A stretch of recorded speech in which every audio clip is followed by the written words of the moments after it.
The rain poured down, each drop a tiny hammer against the window pane, mirroring the dull ache in my chest. 62 years. 62 years of routine, of predictability, of a life carefully constructed brick by brick, where every single brick was perfectly in place. Or so I thought. This evening, however, the neatly stacked bricks of my existence were about to be scattered, not by a sudden storm, but by a quiet, unassuming conversation in a car.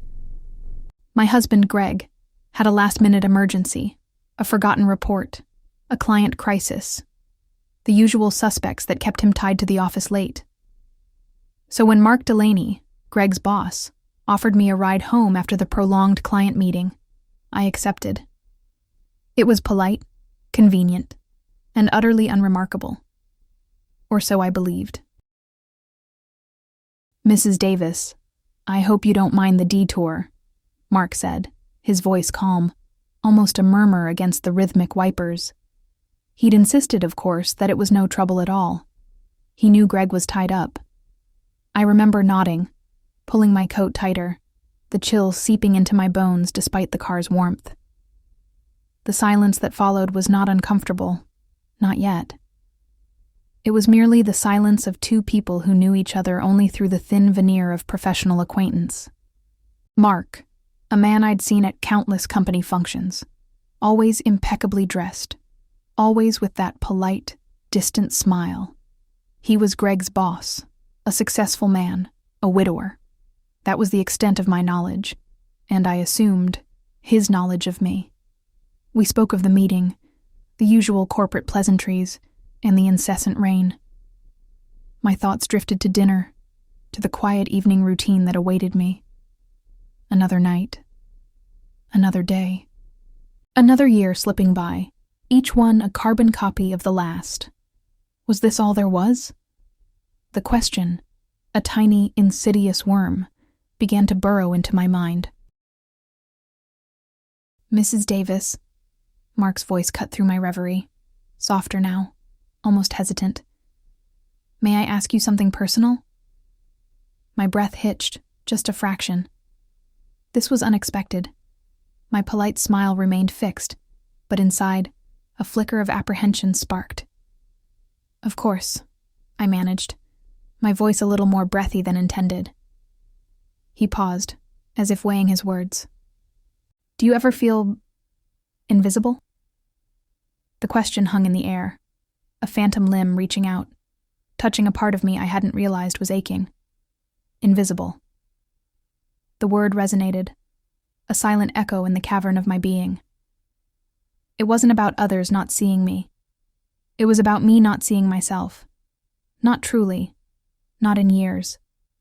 My identity had long since merged with my roles: Greg's wife, the kid's mother, the woman who managed the household with quiet efficiency, the woman I was, deep down, the one with dreams, with long-forgotten passions, with desires that felt almost shameful to acknowledge. She had faded. She was a ghost in her own life, a whisper lost in the clamor of everyday obligations. His question wasn't accusatory, nor was it pitying. It was simply observant, and it pierced through the thick armor of my cultivated contentment. My throat tightened. I suppose I haven't thought about it like that. I lied, the words tasting like ash. But the truth was, I had thought about it. In the quiet moments before sleep, in the sterile silence of an empty house, in the fleeting reflection in a shop window. I just never dared to give that thought a voice. Mark nodded slowly, as if he understood. It's easy to lose yourself, isn't it? Especially when you're constantly giving parts of yourself away to others. His words were a balm and a sting all at once. He wasn't judging. He was acknowledging. He was seeing. And in that moment, under the soft glow of the dashboard lights, a strange warmth spread through me. It wasn't a romantic warmth, but something far more profound. It was the warmth of being recognized, not as a role, but as a person. As me. The woman I had buried under layers of routine and responsibility. She stirred. She was aching, yes, but she was also alive. The conversation shifted, deepened. Mark spoke of his late wife, the quiet void she left behind, the profound loneliness that success couldn't fill. His vulnerability was disarming, drawing out confessions from me that I had never voiced to anyone, not even Greg. I spoke of the dreams I had shelved, the aspirations I had deemed unrealistic. I admitted, in a hushed tone, that I had never truly allowed myself to want something that wasn't practical, something that didn't serve a purpose beyond my own fleeting joy. It was a confession of a life lived by proxy, of desires suppressed for the sake of stability.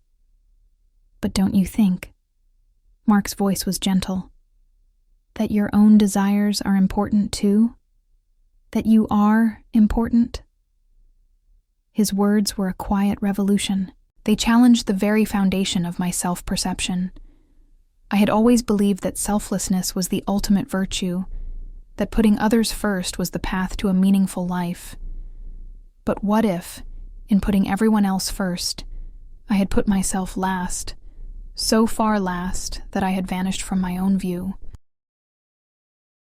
The ride ended, but the conversation lingered, an insistent hum in my mind.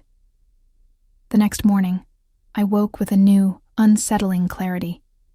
The invisible woman was stirring, demanding to be seen. Not by Mark, not by Greg, but by me. I looked in the mirror, truly looked, past the lines of age, past the comfortable familiarity, and sought the woman who had once dared to dream. And she was still there, albeit a little faded, a little weary, but still there. This wasn't about an affair, not in the way society would define it. This was about an awakening. Mark Delaney, Greg's boss, had not driven me home. He had driven me to a precipice, a point of no return where I had to choose: continue to fade, or step into the light of my own desires. I started making small changes. I bought a sketch pad, something I hadn't touched since college. I started taking long walks, not with a destination, but just to feel the sun on my skin, to breathe the air, to simply be. That evening I sat with Greg. The silence between us no longer comfortable but charged with a new, unspoken tension. I looked at him, my partner of so many years, the man I loved, the man who had always seen me as his wife, the mother of his children. But had he seen me? Had he ever truly seen the woman beneath the roles? Greg, I began, my voice trembling slightly, if I were to disappear a little bit, would you notice? His brow furrowed in confusion. What do you mean, darling? He asked, reaching for my hand. I squeezed his hand, a silent promise to myself. Just, if I started to become more of who I am, if I rediscovered parts of myself that have been hidden for a long time, would you see it? Would you understand? The question hung in the air, heavy with unspoken possibilities. This journey, sparked by a single profound question in a car on a rainy night, is just beginning. It's terrifying, exhilarating, and utterly necessary. It's about finding my way back to myself, to the woman I was, the woman I can still be. It's about becoming visible, not for anyone else, but for myself. This is my story, a story of unexpected awakenings and the courage to reclaim oneself. What are your thoughts? Have you ever felt invisible in your own life? What did you do to reclaim your sense of self? Share your experiences in the comments below. And if you resonate with this journey of self-discovery, consider subscribing to the Silent Truths channel for more stories that dare to look deeper.